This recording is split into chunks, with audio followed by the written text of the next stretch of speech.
Many thanks for making time to join us tonight, the 29th day of July, the year 2025. Indeed, it's a day that we have much and more lined up for you from the world of politics. After days of speculations from the ODM party, finally, the party has come out to set the record straight. And this is the message. They are in broad-based government to stay, come rain, come sunshine. And this is in regard to the speculations that perhaps dented the image of the party, and many people were hoping that probably this was the beginning of an end of a marriage that many people thought that it was a marriage shrouded with secrecy and of course drama in that regard that really rocked the ODM party from within. That and many more in our subsequent bulletin tonight. But first thing first, our top stories tonight.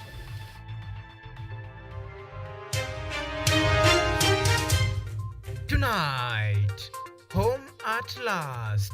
Stephen Munyaho returns home after Saudi Arabia death sentence lifted. Broad-based government is here to stay. ODM maintains support for Raila Ruto Pact, forms team to fast-track MOU. Also tonight, stop tribal politics. Wandai slams Gachagua for promoting ethnic politics abroad. Plus, the funding crisis. Students from Mombasa raises concerns over delayed help disbursement.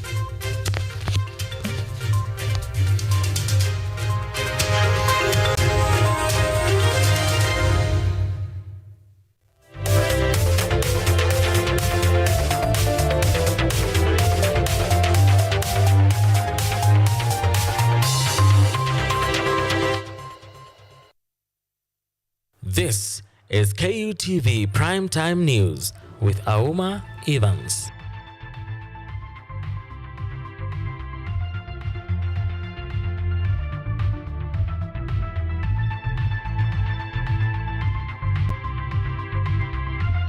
Alright, our sign language interpreter tonight is Naomi Ombui, and remember you can talk to us on all of our social media platform. We are coming to you live on YouTube at KUTV News Kenya. You can tweet us on X at KUTV_Kenya at Auma Evans. The hashtag to use, State of the Nation.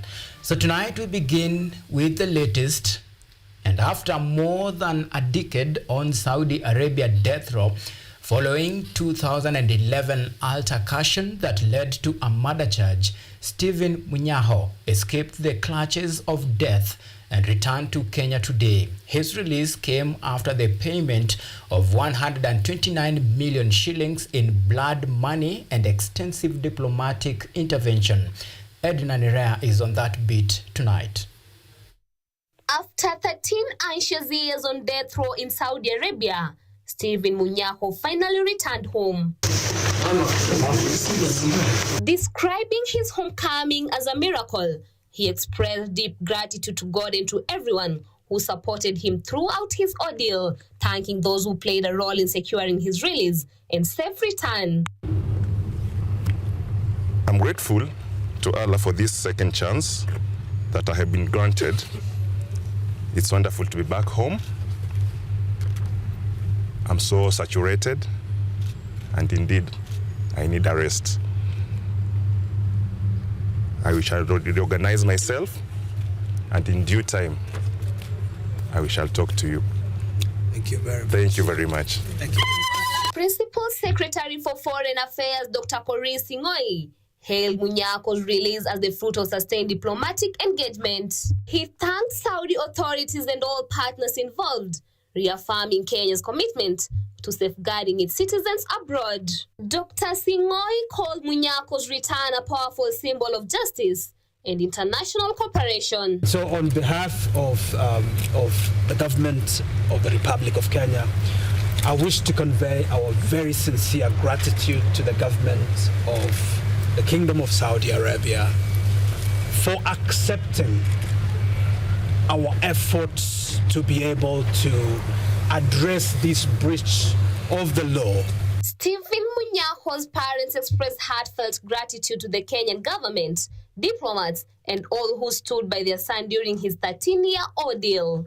They welcomed him back with overwhelming relief, deeply thankful for the support that made his return possible. Thank you, Jesus. Thank you, Allah, for this wonderful, wonderful gift of life. Thank you for each and everyone, and especially my media colleagues. Asante sana. Thank you very much. I would also like to say, Paula, asante sana. Every Kenyan, every person who made this money contributed also made us move. Without here, I don't move. And I'm impressed that amongst us, I'm seeing an imam. Probably we would give him a chance to say a closing prayer in recognition of the Muslim League that did us this favor. Thank you very much. Joseph Odindo, chairperson of the committee that worked on securing Munyako's release, thanked the Muslim World League for paying the required blood money. Right. Now, President William Ruto chaired a cabinet meeting that approved bold policy shift across health, energy, youth empowerment, and infrastructure. Key among them was the endorsement of Quality Health and Patient Safety Bill of 2025, aimed at reforming health services delivery. The cabinet also cleared the privatization of Kenya Pipeline Company, advanced the last mile electrification program, and approved the Nyota Youth Project targeting 820,000 beneficiaries in Conservation Amboseli National Park, and was transferred to Kajiado County. With CHAN 2024 preparation finalized, Kenya is set to make history in the continental football hosting after 4 decades.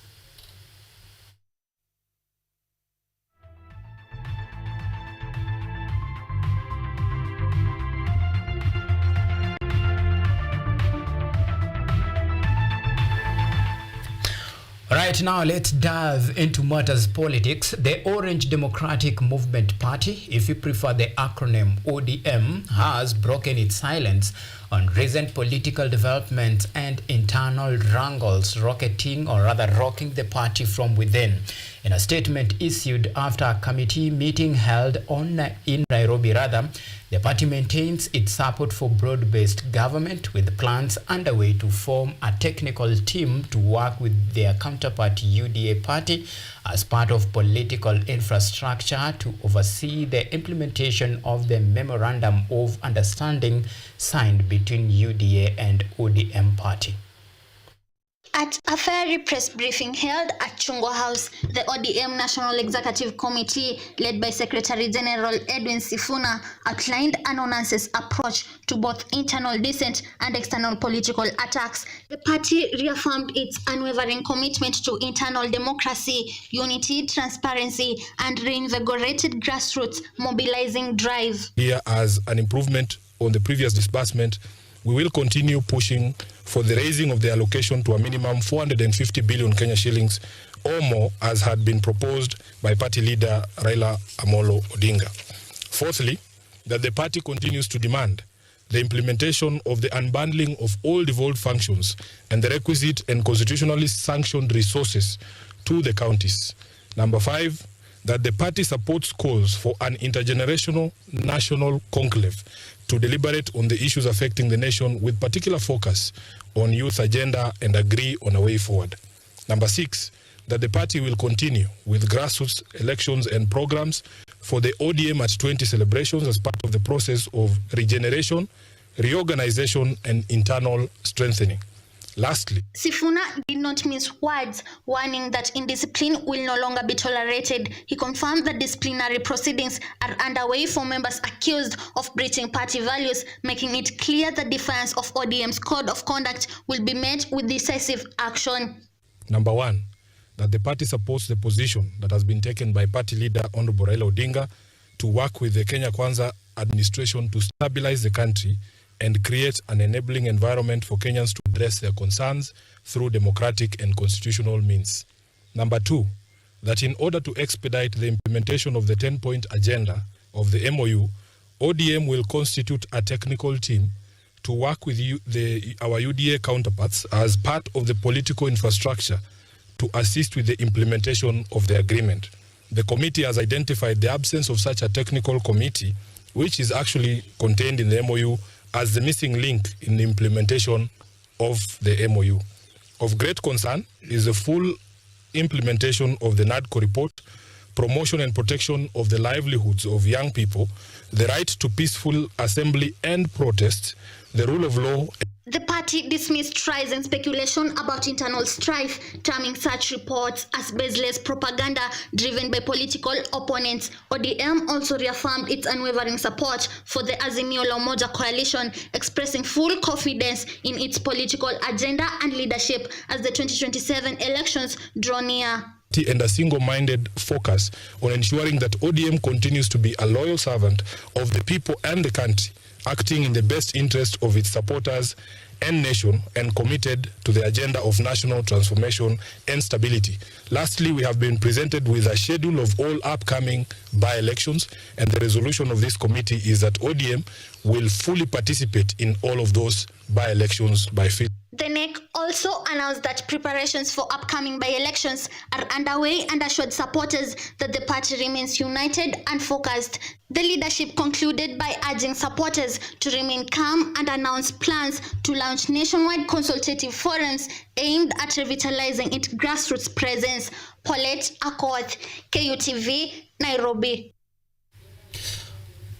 Right, still matters politics. Energy Cabinet Secretary Opiyo Wandayi has strongly criticized former Deputy President Rigathi Gachagua for allegedly promoting tribal politics away from home. And as KUTV's Patricia Alex reports, Wandayi expressed disappointment that a young Kenyan had to remind Gachagua of the importance of nationalism over divisive rhetorics. Speaking during the commissioning of rural electrification project in ranges, CS Opiyo and PS Alex Wachira decried the irony of younger generations having to lecture seasoned leaders on unity. He emphasized President Ruto's inclusive governance approach, citing his political partnership with opposition leader Raila Odinga as a motion of national cohesion and progress. Nikiona kwa runinga au social media watoto wadogo Gen Z wa Kenya wanaonyesha bado kule Amerika walikataa mambo ya ukabila. Nilifurahi sana. We are now being taught by our own children. His remarks were echoed by PS Alex Wachira, who dismissed Gachagua's assertions that Mount Kenya region has been marginalized. Wachira urged the residents to focus on development, stating that tangible gains from the government projects have been based on political agitations. Kwa hivyo wakati rais anasema lazima tumsaidie kushikanisha wa Kenya, he is talking because Kenya belongs to all of us. Runyenje's MP Muchagi Kareba also weighed in cautioning his constituents against being manipulated to advance divisive politics. He called for a renewed focus on service delivery and praised ongoing government for investment in electricity access, saying the infrastructure would unlock economical potential through enterprises, growth, and job creation. Na niwaonye nyinyi kama marafiki zangu, nyinyi msikubali mfanyishwe siasa ya kuwapotosha. Hiyo ni kama gani? Ya chuki na fitina. Hiyo msikubali.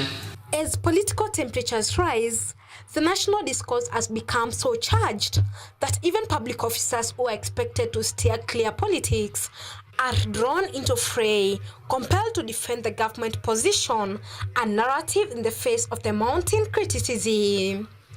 Patricia Alex for KUTV, Nairobi.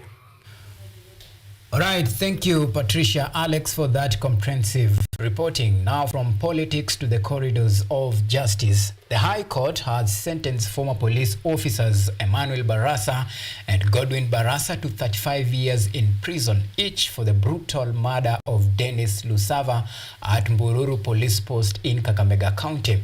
The court heard that the two officers tortured Lusava to death over theft allegations and later dumped his body in River Nzoia in an attempt to cover up the crime. Revealed that the use of excessive force and abuse of power during interrogation, despite lack of concrete proof against the victim. The officers were also ordered to compensate Lusava's family. Human rights groups have welcomed the judgment as a significant step towards ending police brutality and impunity in the country, calling for urgent reforms to prevent similar abuse in the future.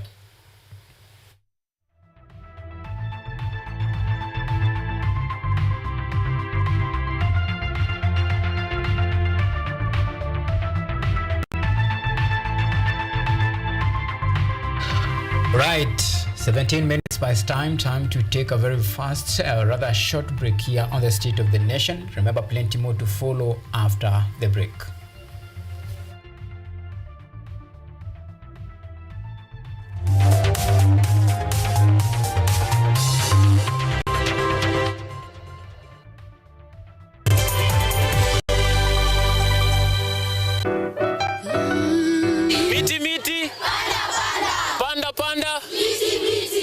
Our planet's future is in our hands.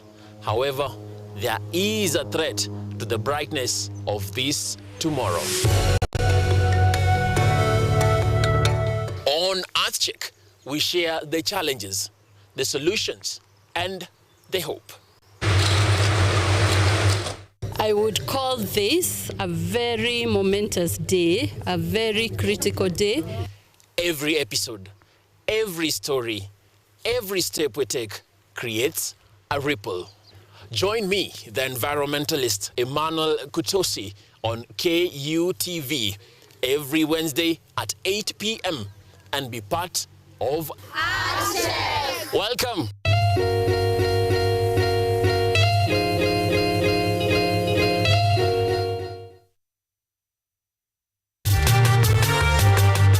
Wito na shauku ya kuwa mtaalamu wa kutunza na kutayarisha maiti ndiyo chanzo cha mkate wake wa kila siku. Mimi nilipotaka kufanya hii kazi, pia mimi nilikuwa nasikia kwamba we kufanya kwa hifadhi ya maiti lazima ukue hauko sawa kiakili, lazima utumie. Kwa hivyo hata mimi nilikuwa na uoga. Wiki hii katika kipindi cha Mwanamke Mwake tunamwangazia Grace Waiyaki akisimulia safari yake ya kuwa mhudumu wa hifadhi ya maiti. Usikose kutazama kipindi cha Mwanamke Mwake kwa uhondo kamili ukiwa nami Caroline Kimwele.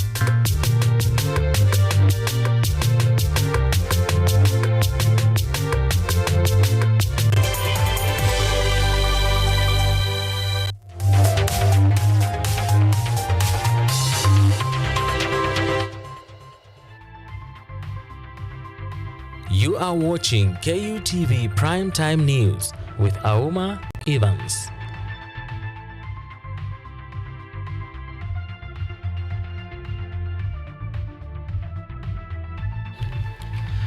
All right, welcome back and thank you for keeping it State of the Nation. Let's continue now to the state of education. Kenya's higher education funding system is under serious criticism as students from Mombasa continue to raise concerns over persistent delay by the Higher Education Loans Board, HELB. During a press conference in Mombasa, students' leaders voiced their frustrations with what they termed failing funding model that no longer meets the need it was designed to serve. At the briefing, student leaders decried reduced allocations and delays in disbursing HELB funds, saying the situation has left many learners unable to pay tuition fees or meet basic daily needs. They urged the government and relevant agencies to urgently develop long-term strategies to rescue the situation. People are deferring from schools because of this. We are paying the same amount of fee that we've been paying since. You passed through this education sector. Mulipitia hii system. They noted that late or insufficient disbursements have forced many students to defer their studies, while others risk missing examinations entirely. It is affecting our studies. As currently we are here, most of the students are affected. They can't sit for their examinations because their help disbursements didn't get in on time. Upkeep money is being sent in selective capability. Student leaders are now appealing to their political representatives, including policymakers, members of parliament, and education stakeholders, to work collaboratively in addressing the crisis. They believe inclusive dialogue and decisive policy action are essential in finding sustainable solutions. It's that our MPs, can you consolidate the funds? MPs have CDFs, governors have CDFs, women reps, NGAF. It's okay, they're doing good things, but it's about time. President Ruto's acknowledgement of the health crisis and his promise of reforms offer a glimmer of hope. However, in a funding framework already riddled with uncertainty, his assurances have sparked more questions than answers. As the government navigates the complexities of education financing, the fate of thousands of learners in higher institutions hangs in the balance, waiting not just for pledges, but for tangible solutions. It is affecting our studies. Glory Kadure, KUTV, Nairobi.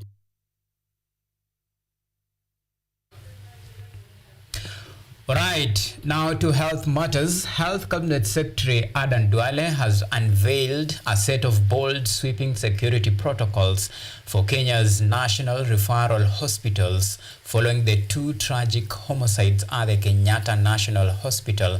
Speaking during a press briefing at the facility, Duale announced that no patient will be admitted to emergency unit without being accompanied by an identifier individual whose name, national identity, and vehicle registration will be logged even in cases involving police officers. The story was produced by our very own Rose Karori. Health Cabinet Secretary Aden Duale announced immediate and far-reaching reforms across Kenya's major hospitals, citing systematic failures in hospital security and governance. The move comes in the wake of growing public concern over safety lapses in public healthcare facilities. What happened at Kenyatta Hospital is unacceptable.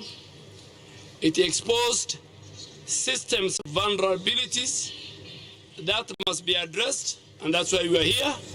Duale stated that all national referral hospitals must now implement comprehensive CCTV surveillance in critical areas, enforce mandatory visitor screening at all entry points, and limit visitation to 2 persons per patient.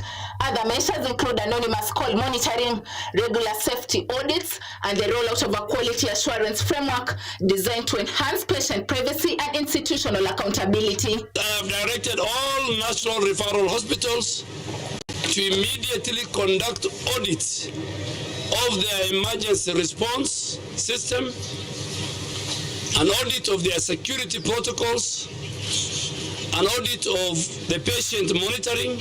He emphasized that under the new protocols, all individuals, including law enforcement officers, bringing patients to emergency departments must present a valid identification card, which will be recorded. He added that no patient will be admitted if dropped off by unidentified or anonymous persons, saying the new rules are essential in preventing abandonment, impersonation, or criminal infiltration within health institutions.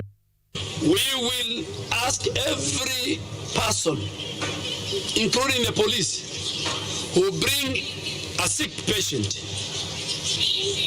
to do us a favor, and no longer a favor, but now is a right. If you bring a patient to the emergency and casualty here, and you have picked that Kenyan from the streets, your vehicle, your ID card, your name must remain with us. The Health Cabinet Secretary Aden Duale further revealed that the Ministry of Health will collaborate with the Ministry of Interior and local leaders to restore dignity, safety, and public trust in Kenya's healthcare system. The security overhaul aims to ensure both patients and medical staff operate in a safe, secure environment going forward. Pesi Achola, KUTV, Nairobi. Thank you, Pesi Achola, for that. Now, still more. As Health, the Ministry of Health under the Universal Health Coverage (UHC) agenda is intensifying its fight against viral hepatitis and mpox amid rising infection and limited public awareness. Speaking during World Hepatitis Day commemoration in Mombasa, Health Director General Dr. Patrick Amoth revealed that nearly 3% of Kenyans are infected with hepatitis B or C, with many cases going undiagnosed, especially in rural areas, as Pesia Chola now reports. In commemoration of the World Hepatitis Day, the Ministry of Health has announced expanded testing and free treatment for hepatitis B and C as a part of broader national efforts to combat both hepatitis and mpox. The initiative aims to increase awareness, improve early diagnosis, and align Kenya with global health targets. Health Director General Dr. Amoth reaffirmed the government's commitment to eliminating hepatitis and mpox through community sensitization, accessible services, and intergovernmental collaboration. He stated that the government now fully covers treatment costs for hepatitis B and C, a move expected to significantly improve early detection and disease management. Under the Universal Health Coverage Agenda, the Ministry of Health is enforcing commitment through ensuring prevention of hepatitis B by use of vaccination and harm reduction programs for hepatitis C, and decentralization of testing and treatment with a focus on endemic and underserved countries. We also are working to accelerate the triple elimination agenda of HIV, syphilis, and hepatitis B. He further noted that hepatitis C, though curable, remains highly prevalent among people who inject drugs, with coastal regions such as Mombasa reporting exposure rates of up to 25% to 60%, of which are chronic cases. We have made efforts to ensure that a steady supply of antivirals and other vital commodities are available to ensure that this fight is sustained. We also intend to strengthen surveillance and data systems to drive accountability and progress. Reliable data is key to tracking progress, guiding interventions, and eliminating hepatitis. Speaking on behalf of Prime Cabinet Secretary Musalia Mudavadi, the Health Director General called for united, urgent action against hepatitis, highlighting that Africa accounts for 63% of global hepatitis B infections. He warned that Kenya's 3% prevalence rate is even higher among HIV-positive individuals, pregnant women, and children demanding targeted interventions. Kwa wakati huu Mombasa ndio inaongoza kwa zile cases karibu 300, 139 ni hapa Mombasa. Kwa hivyo tuchukue tahadhari ya kuhakikisha kwamba tunazuia uambukizi, na tunafanya mpango kule pamoja na Shirika la Afya Duniani WHO. Dr. Amoth also confirmed 300 reported mpox cases across the country, with 138 in Mombasa and 5 resulting deaths. He stressed the need for stronger collaboration with county governments, particularly in endemic and undeserved regions, to enhance disease surveillance, community education, and health service delivery. Pesia Chola, Kutv, Nairobi.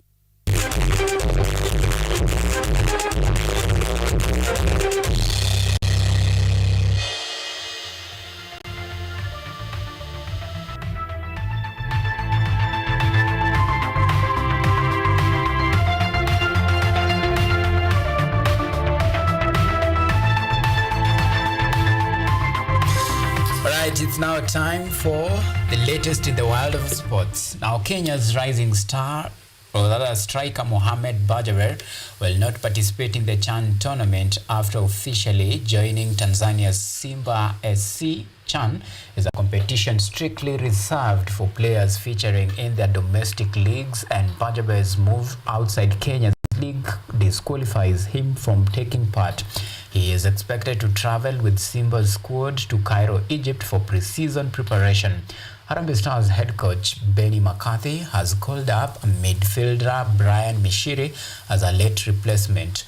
Badger Bears follows the footsteps of forward Emmanuel Osoro and Moses Shuma, who exited the squad earlier this month after completing their transfers to Zambian clubs.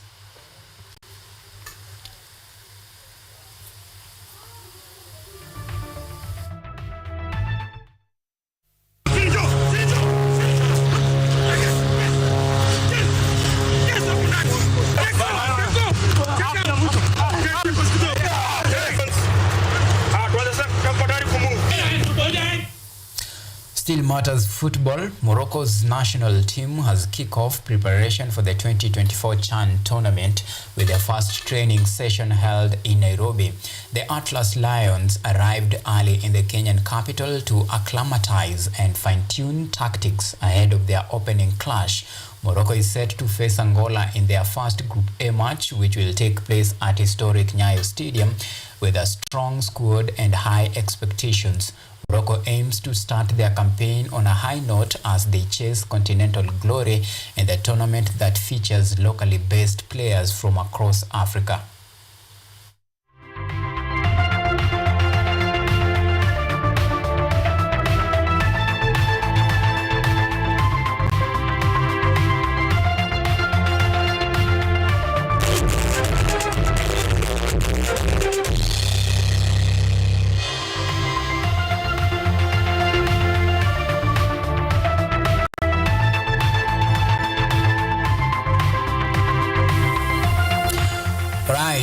Naomi Omboy and I says a big thank you for always keeping us a company in the last 30 minutes or so.